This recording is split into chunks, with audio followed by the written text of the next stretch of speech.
You think you'd recognize a liar if you met one? Most people believe they can spot deception easily, but they're watching for the wrong signs. While you're looking for shifty eyes and nervous fidgeting, professional liars are sitting right next to you, staring you down like they're trying to hypnotize you. Here's what's going to blow your mind. There's a 3-second window where every liar's brain betrays them, no matter how good they think they are. Dr. Paul Ekman, who trained FBI agents for 30 years, discovered that when someone decides to lie to you, their nervous system goes into panic mode for exactly 3 seconds before their conscious mind catches up. But here's the terrifying part. Most people miss it completely because these signals happen in milliseconds, and they're so subtle that even trained investigators overlook them. What you're about to learn isn't just lie detection, it's brain reading. You'll see the exact moment someone's mind switches from truth to deception. But before we dive in, you need to understand something. Once you learn how the lying brain works, you can't unlearn it. You'll start seeing deception everywhere.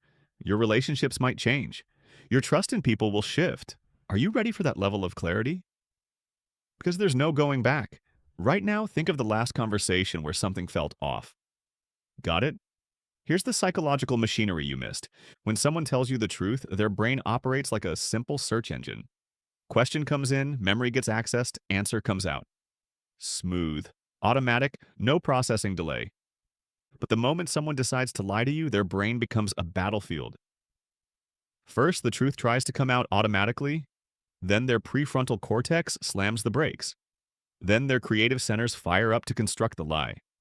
Then their monitoring systems activate to watch your reaction.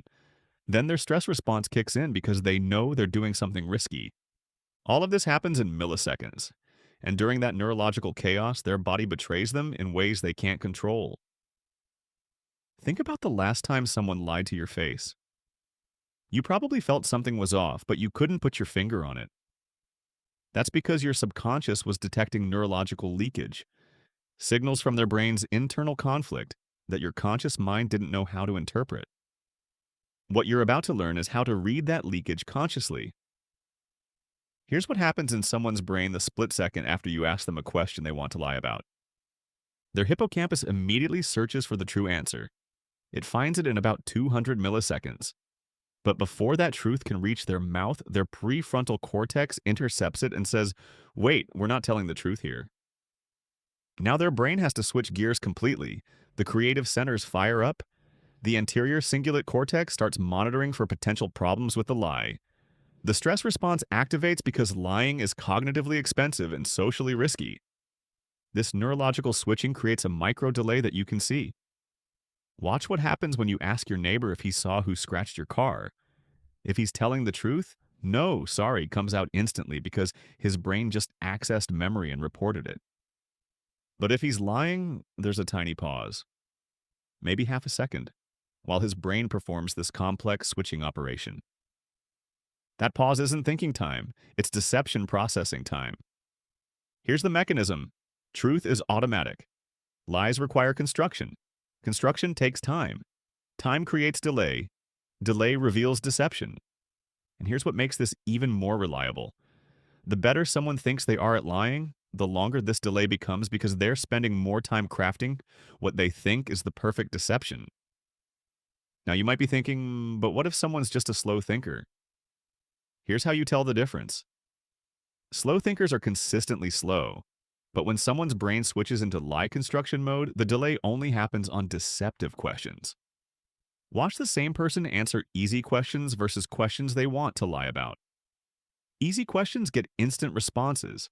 Deceptive questions trigger the processing delay. And speaking of processing, wait until you see what their eyes do during this neurological switching. This next mechanism will completely change how you read people. Here's where most people get it wrong. They think liars avoid eye contact. Dead wrong. Professional liars stare you down like they're trying to hypnotize you. But here's what's actually happening in their brain during that stare. When someone accesses memory, their eyes naturally move in specific directions based on which part of their brain is being activated. But when someone constructs a lie, their eyes make a different movement pattern entirely. Watch for the eye flash, that split second where their eyes dart away and snap back. This isn't nervousness. This is their brain accessing the creative construction centers instead of the memory centers. Picture this. You ask your business partner about missing inventory. He locks eyes with you, but for just a microsecond, his eyes flash to the left before he answers. That tiny movement just told you his brain switched from memory access to creative construction. He's not recalling what happened. He's building fiction in real time. The eyes don't lie because they're controlled by the same neural pathways that are processing the deception. And here's the advanced mechanism. The direction of the eye flash tells you exactly what type of lie construction is happening. Flash to their left means their visual construction centers are firing. They're making up what they claim they saw.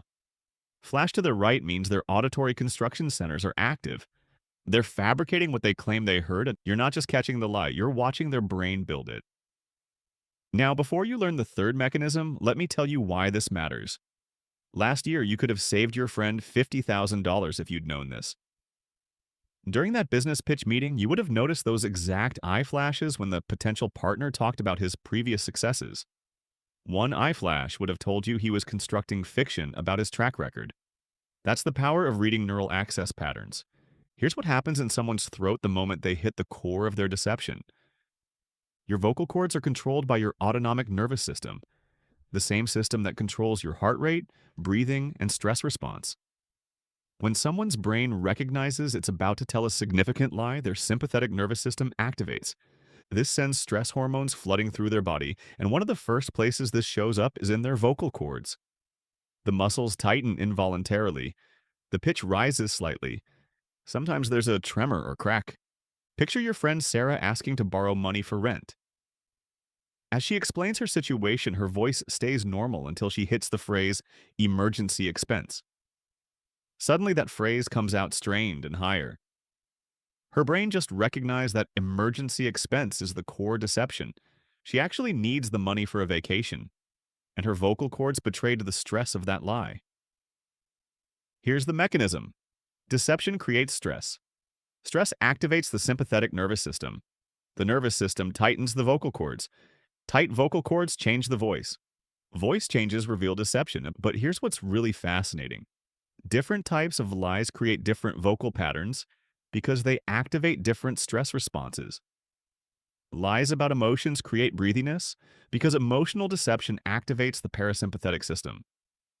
Lies about actions create tension because action-based lies require more cognitive monitoring. Lies about other people create a slight nasal quality because social lies activate different neural networks. Once you understand these vocal stress patterns, voices become like fingerprints for different types of deception. Hold on. Something just occurred to you, didn't it? You're probably thinking about someone right now, someone whose voice you remember changing during certain conversations. That's your subconscious finally connecting the dots. Your brain has been detecting these vocal stress patterns all along, but now you're becoming consciously aware of the mechanism. This is exactly what happens when you learn to read neurological leakage. Suddenly, past conversations make perfect sense. But wait until you see what happens to people's motor control when they lie. Here's what happens to someone's movement system the moment their brain switches into deception mode. When you're telling the truth, your motor cortex operates normally. Your hands gesture naturally. Your body moves in sync with your words. Everything flows because there's no internal conflict. But when someone decides to lie to you, their brain becomes hypervigilant about body language. Their prefrontal cortex starts monitoring every potential movement that might give them away. This creates what neuroscientists call motor suppression. Their brain literally shuts down natural gestures because it's afraid any movement will reveal the deception. Watch what happens when your coworker claims he finished that project. Usually he talks with his hands constantly because his motor cortex is operating normally. But when he explains his completed work, his hands go completely still. His brain just activated motor suppression to prevent any gestures that might contradict his lie. That unnatural stillness isn't control, it's fear. His nervous system is so focused on maintaining the deception that it's shut down normal motor function. Here's the mechanism. Lies create internal monitoring. Monitoring creates hypervigilance. Hypervigilance suppresses natural movement. Suppressed movement reveals deception. But here's the advanced version. Watch what happens immediately after they finish lying. There's usually a sudden release of motor tension, like their brain is literally letting go of the lie. Their hands suddenly move, gesture, or touch something. It's their motor cortex saying, "Thank God that's over." You know what's happening right now? As you're learning these mechanisms, you're probably becoming aware of your own motor patterns. That's what happens when you understand how deception affects the nervous system. You start monitoring yourself too. It's like learning how optical illusions work. Once you see the mechanism, you can't unsee it. Once you see the mechanism, you can't unsee it. Speaking of mechanisms, this next one is probably the most manipulative neurological process liars use. It's so sneaky that most people fall for it every single time. Here's what happens in a liar's brain when they want to hide something important from you. Their prefrontal cortex recognizes that you might ask follow-up questions about the thing they're lying about. So it develops a strategy. Flood your working memory with irrelevant details to prevent you from focusing on the important stuff. This isn't conscious. It's an automatic cognitive defense mechanism. Watch what happens when your ex explains where she was Tuesday night. Her brain knows she can't tell you who she was really with, so it starts generating massive amounts of irrelevant detail about everything else. Parking struggles, restaurant decor, what the waiter looked like. Her brain is literally trying to overload your cognitive processing capacity. Here's the mechanism. Important lies create vulnerability. Vulnerability triggers cognitive defense. Defense generates detail flooding. Detail flooding prevents focused questioning. Prevented questioning protects the lie. Truth tellers give you the important information first because their brain has no reason to hide anything. But liars bury the important stuff under mountains of irrelevant information because their brain is trying to protect the core deception. And here's the psychological reason this works so well. Your brain is wired to trust detailed stories. More details feels like more truth.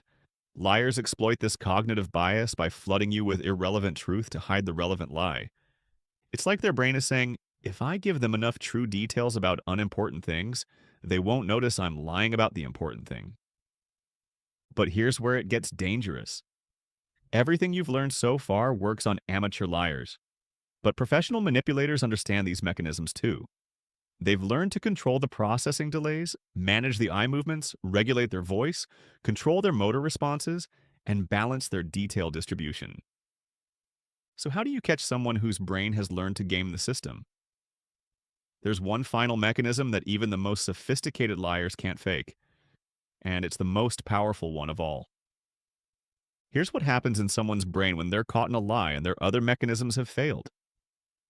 Their amygdala, the brain's threat detection center, recognizes that their deception is about to be exposed. This triggers what neuroscientists call the defensive deflection response. Instead of their prefrontal cortex trying to construct a better lie, their brain switches to a completely different strategy. Make you the threat instead of the lie. Watch what happens when you question inconsistencies in someone's story. Instead of answering your question, they attack you with questions. Why would you ask me that? Don't you trust me? What makes you think I'd lie?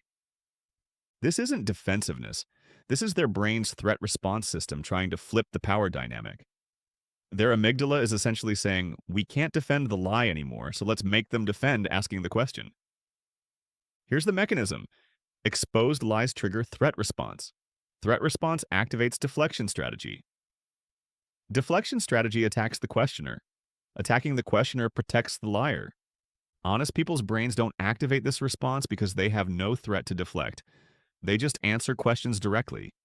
But liars' brains turn you into the interrogator so they can play the victim. And here's what makes this mechanism so insidious.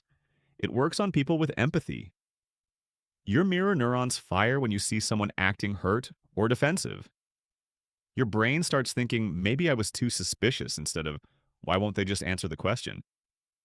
The deflection response exploits your neural empathy systems against you. Now imagine what happens when you understand these 6 neurological mechanisms.